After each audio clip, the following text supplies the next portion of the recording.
pace up. Learn and grow.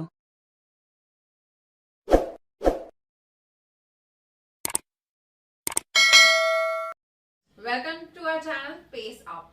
आज हम फिर से रेडी हैं एक नए टॉपिक के साथ जो कि है meaning, nature and scope of mathematics. इसके पहले हमने कोरिलेशन से रिलेटेड कि मैथ कैसे अदर सब्जेक्ट से कोरिलेट होता है, कोरिलेशन का मीनिंग क्या होता है, वो हमने पहले 2 वीडियोस में देखा है। ये एक्चुअली जो आपका सब्जेक्ट है पैडागॉजी ऑफ स्कूल सब्जेक्ट्स के अंदर हम पढ़ रहे हैं meaning, nature and scope of mathematics. आज हम इसके अंदर पढ़ेंगे इसकी मीनिंग, नेचर और स्कोप। स्कोप यानी कहाँ कहाँ यूज होता है, मीनिंग यानी उसका मतलब, और नेचर यानी मैथ एक्चुअली होता कैसा है, क्या होता है उसके अंदर।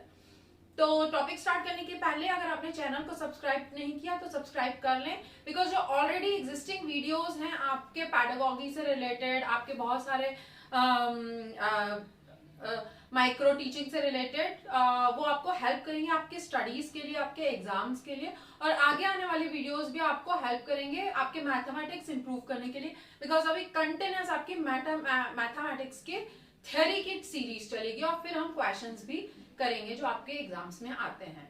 तो टॉपिक स्टार्ट करने के पहले अगर आपने चैनल को सब्सक्राइब नहीं किया तो सब्सक्राइब कर लें, और चलिए स्टार्ट करते हैं मीनिंग से। मीनिंग ऑफ मैथमेटिक्स क्या होता है?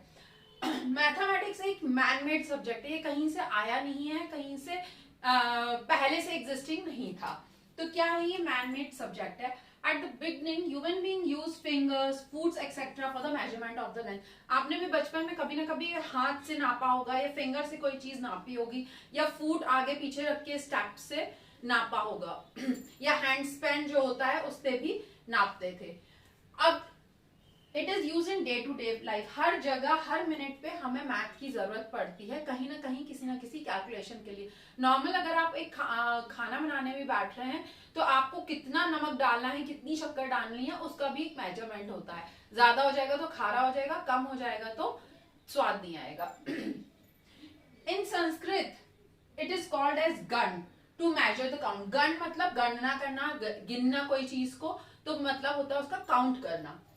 In Greek language, it came from mathemata, means learn things. Mathemata यानी जो हम चीजें सीख रहे हैं या सीखना चाहते हैं, learn. So mathematics is a science of calculation along with specific method of solving problem. एक साइंस है मैथमेटिक्स, और हर एक चीज को सॉल्व करने की एक पर्टिकुलर मेथड्स हैं, एक फॉर्मुलेज हैं, स्टेप्स हैं, वही उनके मेथड्स होते हैं। अब नेचर समझते हैं। जैसे कि हम जानते ही हैं कि डे टू डे लाइफ में हमें मैथमेटिक्स यूज होती है। हम अपनी logical thinking power, concentration, confidence, constructive imagination power, correctness, ability to think independently etcetera, वो सब कुछ डेवलप कर सकते हैं मैथ्स के through. We can develop discipline, cultural development and enjoy various activities in the environment. अब आप बोलेंगे कल्चरल में कैसे यूज होगा भाई? अगर आप डांस स्टेप करते हैं तो आप बहुत बार वीडियोस भी देखते हैं, आजकल तो टीवी पे भी बहुत डांस शोज आते हैं कि 2 स्टेप इस तरफ जाना है, 3 स्टेप पीछे जाना है, तो एनी हाउ काउंटिंग तो हो रही है ना उसमें। Geometric diagram of flowers, leaves, fruits, various sounds, there construction in music, various special foot step in dance like Kathak, Bharatanatyam etcetera. जैसे कि डांस का हमने डिस्कस किया, म्यूजिक में भी नोट्स होते हैं, कितने नोट ऊपर जाना है, कितने नोट नीचे आना है, कितनी बार क्या बजेगा, लीव्स, फ्लावर, फ्रूट, सब में आपको मैथमेटिक्स के फॉर्मुलेज और ज्योमेट्रिकल कंस्ट्रक्शंस दिख जाएंगे। अब इसका स्कोप कहाँ है? स्कोप यानी कहाँ कहाँ ये मिलता है। एक्चुअली मैथ आपको हर जगह मिलेगा। अगर आप प्रीवियस वीडियोस देखेंगे, जैसे आप correlation with science, correlation with the social science, तो आपको और डीपली समझ में आएगा। It is spread all over, हर जगह फैला हुआ है। It is the source of each and every science, hence math is called the basic science.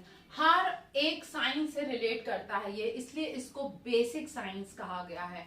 जैसे कि मैंने आपको उसमें समझाया भी था कि केमिस्ट्री में आपको 2 अगर केमिकल्स मिलाने तो आपको नाप पता होना चाहिए। अगर आपने कुछ गलत मिला दिया या ज्यादा मिला दिया या कम मिला दिया तो जो आप उसका रिजल्ट चाहते हैं वो आपको नहीं मिलेगा।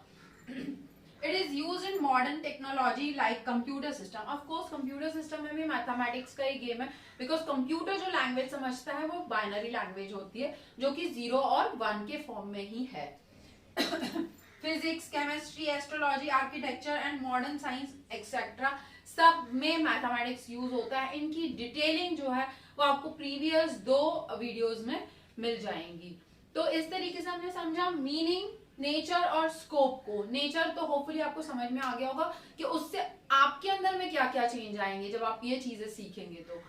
तो इस तरीके से हमने अपना टॉपिक कवर किया नेचर, स्कोप एंड मैथमेटिक्स का। होपफुली आपको वीडियो पसंद आया होगा। वीडियो पसंद आया तो लाइक, शेयर, सब्सक्राइब जरूर करें। नेक्स्ट वीडियो में हम इसकी और डिटेलिंग के बारे में पढ़ेंगे। नेक्स्ट वीडियो तक के लिए thank you and bye bye.